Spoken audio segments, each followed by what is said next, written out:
Merhaba arkadaşlar, kanalıma hoş geldiniz. Geçen videomda size Güney Kore'ye seyahat etmeden önce bilinmesi gereken 10 ipucundan bahsetmiştim. Bu videomda ise size Seul'de gezilmesi gereken yerler hakkında bilgi vereceğim. Arkadaşlar, Seul öyle bir şehir ki tarih ve modern iç içe geçmiş, harika bir şehir. Bunu oraya gittiğiniz zaman sokaklarında gezerken hissedeceksiniz. Öncelikle kalem ve kağıtlarımızı hazırlayalım. Listemize başlayalım. Arkadaşlar, bu liste için size çok sıkı çalıştım. En kısa ve en özetini çıkardım. YouTube'da gerçekten çok video var ama bu gerçekten en özeti oldu. Öncelikle bahsettiğim gibi Seul'de en az 4 gün 3 gece gerekmekte gezmek için. O yüzden gezilecek, görülecek, tadılacak çok şey var. Haydi başlayalım. 1. Gyeongbokgung Sarayı. Arkadaşlar, telaffuzum doğru değilse affedin. Gyeongbokgung Sarayı Güney Kore'de bulunan en büyük saray. Güney Kore'nin Topkapı Sarayı gibi olarak düşünebilirsiniz. Bu Kore içerisindeki en büyük ve en ikonik yerlerden birisi. Gyeongbokgung'un anlamı cennet tarafından kutsanmış saray anlamına geliyor. Bukak Sandağı ile Nam Sandağı arasında bulunuyor ve Seul'ün kalbinde yer almakta. Gezmesi en az 2 saat sürüyor. Eskiden saray toplamda 330 bina ve 410 bin metrekare üzerine inşa edilen bir alanmış. Hatta o zamanlar Çin'deki yasak saray ile bile karşılaştırıyorlarmış. Fakat çıkan yangınlar ve işgallerden sonra buradaki çoğu bina yıkılmış ve şimdilik günümüze bu kadarı kalmış. Sabah saatlerinde ziyaret etmenizi tavsiye ederim. Saray içinde bulunan Gyeonghoru pavilyonu ise en ihtişamlı yerlerden birisi. Arkadaşlar, hayal edin, eski zamandan gelen yabancı ziyaretçiler saraya geldiklerinde krallar burada eğlenceler düzenlenirmiş, oyunlar, gösteriler olurmuş. Size tavsiyem İngilizce ücretsiz rehberli turlara katılmanız. Saatlerini size aşağıda yazacağım. Nöbetçi değişim saatleri ise her saat başı 11'den 13'e kadar gerçekleşiyor. Kaçırmamanızı tavsiye ederim. Salı günleri saray kapalı oluyor. Geçelim 2. Cheondeokgung Sarayı ve Gizli Bahçe. Arkadaşlar, eski zamanda burası ikinci saray olarak adlandırılmış. Bu sarayda genelde kral ve kraliçe görevlileri, devlet adamlarının burada yaşarlarmış. Oldukça yine büyük bir alana yayılmış. UNESCO Dünya Tarih Listesi'nde bulunuyor. Cheondeokgung Sarayı tarih boyunca hasar görmüş, yıkılmış, yeniden inşa edilmiş, değiştirilmiş olmasına rağmen Kore saray mimarisinin en iyi korunmuş örneklerinden birisi. Arkadaşlar, asıl burada gezilmesi gereken benim de en favori yerim Kore'deki Secret Garden, yani Gizli Bahçe. UNESCO Dünya Tarih Listesi'nde bulunan eskiden kral ve hanedan üyeleri buraya hayata düşünmek, şiir yazmak, ziyafetler vermek için gelirlermiş. Bahçe aynı zamanda bir okçuluk poligonu ve askeri tatbikatlar yeri olarak kullanılırmış. Buradaki gördüğünüz ağaçlar çoğu 300 yaşın üzerinde. Ücretsiz İngilizce ve Korece rehber turları düzenleniyor. Kralların nasıl sefahat içinde yaşadığını görüp dinleyebileceğiniz, bol bol fotoğraf çekebileceğiniz bir yer. Arkadaşlar, özellikle ilkbahar ve sonbahar aylarında burası rengarenk oluyor. Kesinlikle gitmenizi tavsiye ediyorum. Saray içinde İngilizce turlar mevcut. Günde 2 defa. Gizli Bahçe ise her saat başı İngilizce tur oluyor. O da tur yaklaşık yarım saat kadar sürüyor. 3. Insadong bölgesi. Insadong bölgesi Kore kültürüne dair birçok şey bulabileceğiniz bu sanat kültür caddesinde antikalar, geleneksel hediyelik eşya, yerel çay evleri gibi yerler bulunmakta. Buradaki geleneksel çay evlerinin birinde oturarak Kore'ye özgü çayları ve tatlıları denemenizi tavsiye ederim. Arkadaşım beni götürmüştü. Gerçekten harika bir deneyim olmuştu. Ayrıca Insadong bölgesinde Shizamgil alışveriş merkezi var. Buraya da uğramanızı tavsiye ederim. Akşamları 8:30 gibi kapanıyor diye hatırlıyorum. Geçelim 4. Namsan Seul Kulesi. Namsan Dağı'nda bulunan Güney Dağı anlamına gelen Namsan, kentsel şehrin ortasında bulunan ve her yerden görünen kule, Seul'ün en büyük parkı. Seul şehir merkezini ve çevresinin en muhteşem manzaralarından bazılarını buradan görebilirsiniz. Arkadaşlar, buraya ulaşım teleferik ile mümkün. Otobüs ile de çıkabilirsiniz. Ama benim favorim Itaewon'dan 30 dakikalık veya 40 dakikalık yürüyüşle tepeye ulaşabiliyorsunuz. Bir ilginç bilgi vereyim bu hakkında. Akşam saatlerinde eğer kule mavi ışıklandırılıyorsa hava kalitesinin iyi. Sarı ise kötü. Yine kırmızı ise çok kötü olduğu anlamına geliyor. 5. Bukchon Hanok bölgesi, Gyeongbokgung Sarayı'nın hemen yakınında bulunan dar sokakların, geleneksel ahşap evlerin bulunduğu tarihi bir yolculuğa çıkabileceğiniz bir yer. Arkadaşlar Bukchon Hanok köyü, Kore geleneksel evlerine sahip olan Joseon Hanedanlığı'na neredeyse 600 yıl öncesine kadar dayanan tarihi bir köy. Yani Joseon Hanedanlığı'ndan bile önce. Bukchon Kuzey Köyü anlamına geliyor. Bu köy iki kraliyet sarayı arasında tepelik bir mahallede yer alıyor. Joseon Hanedanlığı döneminde ise kraliyet aileleri, aristokratlar, varlıklı vatandaşlar ve hükümet yetkilileri köydeki Hanok konutlarında yaşıyorlarmış. Tavsiyem buraya sabah saatlerinde gitmeniz. Aksi takdirde aşırı kalabalık oluyor ve o havayı hissedemiyorsunuz. O atmosferi, tarihi atmosferi hissedemiyorsunuz. Tavsiyem buraya erken saatte gitmeniz. 6. Chengjicheon Nehri. Arkadaşlar telaffuzum gerçekten de özür dilerim. Şehir merkezinden geçen yapay bir nehir arkadaşlar. 11 kilometre uzunluğunda. Özellikle akşam saatlerinde nehir üzerine ışıklar yansıtılıyor ve nehir harika gözüküyor. Vaktiniz varsa buraya uğramanızı tavsiye ederim. 7. Han Nehri.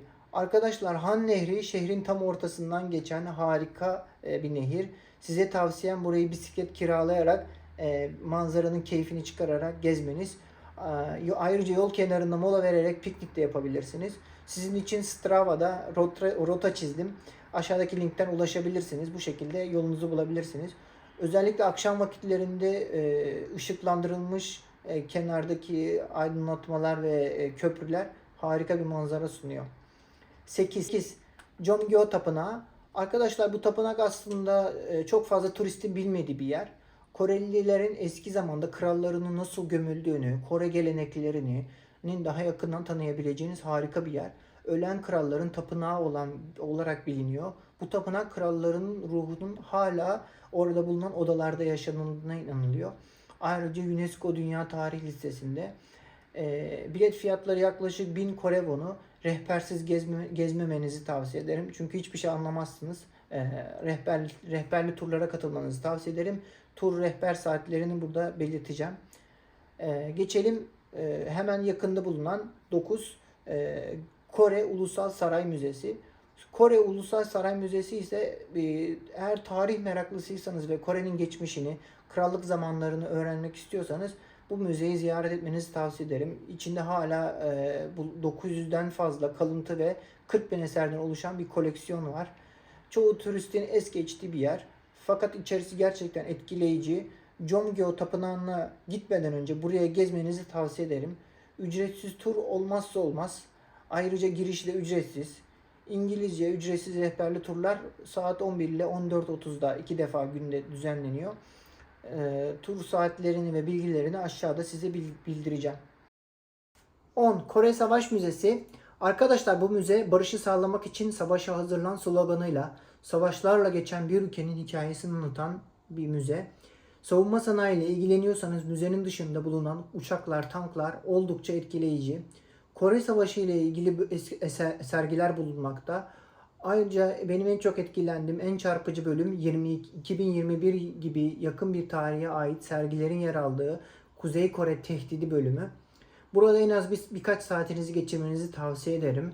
Müzenin önünde bulunan ve gerçek hikaye olan biri Kuzey Kore için savaşmış, diğeri ise Güney Kore için savaşmış. İki kardeşin hikayesinin heykeli bulunmakta ve hikayesi oldukça etkileyici. Ayrıca Kore Savaşı'nda yer almış şehitlerimiz için de ayrılan bir bölüm bulunmakta. Müze girişi tamamen ücretsiz. 11. Hongdae bölgesi. Kore'ye ilk geldiğimde arkadaşlar burada bir hostelde kalmıştım. Burada çok fazla kafe ve restoranların bulunduğu, genelde gençlerin takıldığı bir bölge. Burada K-pop, sokak ve dans gösterileri oluyor. Bunlara denk gelmemeniz neredeyse imkansız. Oldukça hareketli, cıvıl cıvıl bir yer. 12. Gyeongjang Pazarı. Bu turistik olan bir pazar. Kore'nin en eski pazar yeri olup 1905 yılında kurulmuş. İçinde 20 binden fazla kişinin çalıştığı, 5 binden fazla dükkanın bulunduğu ve oldukça büyük bir alana yayılmış bir pazar. Kapalı bir çarşı olarak düşünebilirsiniz. Çok çeşitli sokak yemekleri yiyebileceğiniz, aynı zamanda alışveriş yapabileceğiniz bir yer. Buraya geldiğinizde mung fasulyesi ve taze deniz ürünlerini yemenizi tavsiye ederim. Genelde 7 gibi, akşam 7 gibi çoğu restoran kapanmış oluyor. O yüzden saate göre hareket etmenizi tavsiye ederim. 13. DMZ. Arkadaşlar 27 Temmuz 1953 yılında Kore Savaşı'nın sonunu işaret eden Kore Ateşkes Anlaşması sırasında kurulan bir bölge. Bu askerden arındırılmış bölgede Kore Yarımadası boyunca 250 kilometre ve uzunluğunda ve yaklaşık 4 kilometre genişliğinde olan bir bölge. Bu bölgeye DMZ olarak adlandırılıyor. Eğer burayı ziyaret etmek istiyorsanız tur için rezervasyon yapmanız gerekmekte. Bireysel ziyaretçilere izin verilmiyor. Farklı fiyatlar ve seçenekler olsa da benim tavsiyem size DMZ'yi ziyaret etmenin en iyi ve en bilinen ve en popüler yollarından biri Birleşik Hizmet Kuruluşları USO. DMZ'ye gelen ziyaretçiler genellikle konferans salonlarından birine girmelerine izin veriliyor. Odanın karşı tarafına yürürseniz teknik olarak aslında Kuzey Kore'ye gitmiş oluyorsunuz. Bu tampon bölgeye istilalara karşı korunmak için hala oldukça sıkı korunan ve her iki tarafında sürekli devriye gezdiği bir yer. Anlaşmaya göre arkadaşlar birlikler DMZ'de devriye gezebilir ancak askeri sınır çizgisini geçemez. Yani burası hiç askerin, hiç kimsenin olmadığı bir yer. DMZ için daha önce de bahsettiğim gibi burası için rezervasyon şart. Gitmeyi düşünüyorsanız size aşağıda bir link vereceğim. Oradan kayıt olabilirsiniz ve rezervasyon yapabilirsiniz. Hatırladığım kadarıyla yarım günlük turlar $60 civarında. Ona göre bütçenizi ayarlarsınız. 14. Seul'de gece hayatı ve benim en favori yerim Itaewon bölgesi. Itaewon bölgesi büyük armut ağacı anlamına geliyor. Kore Savaşı'ndan sonra çevrede ikamet eden askerler için yapılmış bir bölge.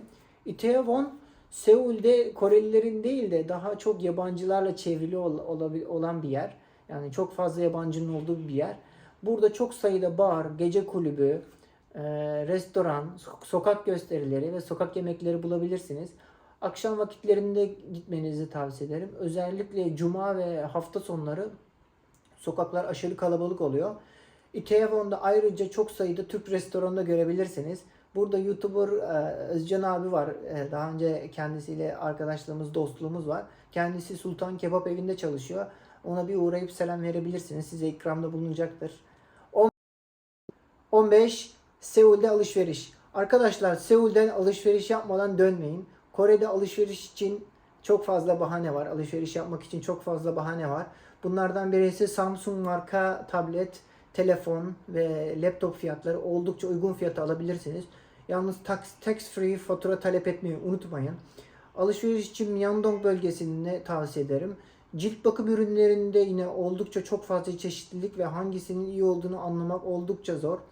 Size vereceğim aşağıdaki link üzerinden Korelilerin kullandığı popüler ürünleri ve yorumları okuyabileceğiniz bu siteden çeviri özelliğini kullanarak hangisinin iyi olduğunu tespit ederek satın alabilirsiniz. Ayrıca Kore'ye gelmişken Kore'nin ünlü mucizevi otu olan ginseng otunu da denemenizi tavsiye ederim. Eğer AVM tarzı bir yere gitmek istiyorsanız Coex Mall var. Dünyanın en büyük yeraltı mağazası olarak geçiyor. Burayı tavsiye ederim. Ayrıca Lotte World ise yine oldukça ünlü ve çok çeşitli markaları bulabileceğiniz bir yer. Gezme olarak alışveriş için de ünlü Gangnam Caddesi'ni tavsiye ederim. Burada dünyaca ünlü markaların mağazalarını bulabilirsiniz.